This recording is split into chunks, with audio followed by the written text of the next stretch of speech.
News now from Madhya Pradesh, where a massive scam in a nutrition program. Madhya Pradesh में एक के बाद एक घोटाले सामने आ रहे हैं। अगर प्रदेश को घोटालों का प्रदेश कहा जाए तो गलत नहीं होगा। हाल ही में एनडीटीवी के अनुराग दुआरी की एक रिपोर्ट में उजागर हुआ इस ताजा मामले में बच्चों और महिलाओं को राशन बांटने में बड़ा घोटाला सामने आया है, जिसके बाद में कांग्रेस ने प्रदेश की भाजपा सरकार पर हमला बोला है और प्रदेश कांग्रेस के प्रवक्ता के मिश्रा ने इस घोटाले को उजागर करने पर अपने ट्वीट पर दुआरी जिंदाबाद लिखा है। करोड़ों का टनों वजनी पोषण आहार कागजों में ट्रक पर आया, लेकिन जांच में वो बाइक और ऑटो की सवारी कर रहा था। इतना ही नहीं, लाखों ऐसे बच्चे जो स्कूल नहीं जाते, उनके नाम पर भी करोड़ों का राशन बांट दिया गया। मध्य प्रदेश के बच्चे, महिलाएं कुपोषित हो रहे हैं। मध्य प्रदेश में लेखा परीक्षक की एनडीटीवी को मध्य प्रदेश के अकाउंटेंट जनरल की 36 पन्नों की एक गोपनीय रिपोर्ट मिली है, जिसमें बड़े पैमाने पर धोखाधड़ी, लाभार्थियों की पहचान में अनियमितता, स्कूली बच्चों के लिए महत्वाकांक्षी मुफ्त भोजन योजना के वितरण और गुणवत्ता नियंत्रण में गड़बड़ी पाई गई है। रिपोर्ट के कुछ गंभीर निष्कर्ष 2021 के लिए टेक होम राशन यानी कि THR योजना के लगभग 24% लाभार्थियों की जांच पर आधारित थे। इस योजना के तहत 49.58 लाख पंजीकृत बच्चों और महिलाओं को पोषण आहार दिया जाना था। इनमें 6 महीने से 3 साल की उम्र के 34.69 लाख बच्चे, 14.25 लाख गर्भवती महिलाएं और स्तनपान कराने वाली मां और 11 से 14 साल की लगभग 64,000 बच्चियां शामिल थी, जिन्होंने किसी कारणवश स्कूल छोड़ दिया।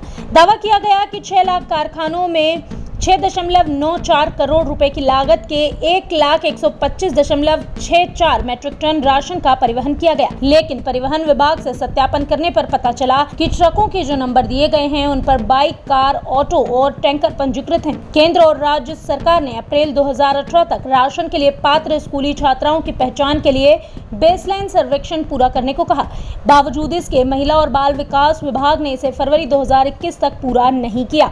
जहां स्कूल शिक्षा विभाग ने 2018-19 में स्कूल न जाने वाली लड़कियों की संख्या 9,000 होने का अनुमान लगाया था, वहीं महिला और बाल विकास विभाग ने बिना सर्वे किए उनकी संख्या 36.08 होने का अनुमान लगाया था। इस जांच के दौरान पाया गया कि 8 जिलों के 49 आंगनवाड़ी केंद्रों में केवल 3 स्कूल न जाने वाली लड़कियों का पंजीकरण किया गया।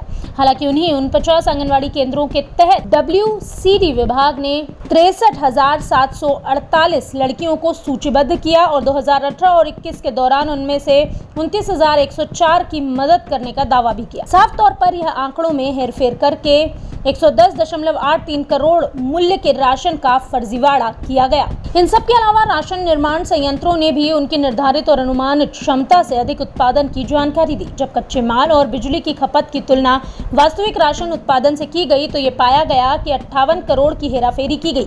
राशन के नमूनों को वितरण के कई चरणों में राज्य के बाहर स्वतंत्र प्रयोगशालाओं में भेजने की आवश्यकता होती है। संयंत्र से लेकर आंगनवाड़ियों तक उनकी गुणवत्ता और पोषण मूल्य की जांच के लिए किए गए, लेकिन राज्य में ऐसा नहीं हुआ, जिससे पता चलता है कि बच्चे और महिलाओं को घटिया क्वालिटी का राशन दिया गया। बीजेपी भ्रष्टाचार को लेकर बड़े बड़े दावे करती है, चाहे केंद्र हो चाहे राज्य, कि उनके द्वारा शासित राज्यों में भ्रष्टाचार नहीं होता, लेकिन सरकारी ऑडिटर की ये रिपोर्ट इस दावे के बिल्कुल विपरीत है। हालांकि अभी तक इस मामले में मुख्यमंत्री कार्यालय से कोई टिप्पणी या प्रतिक्रिया नहीं मिली है।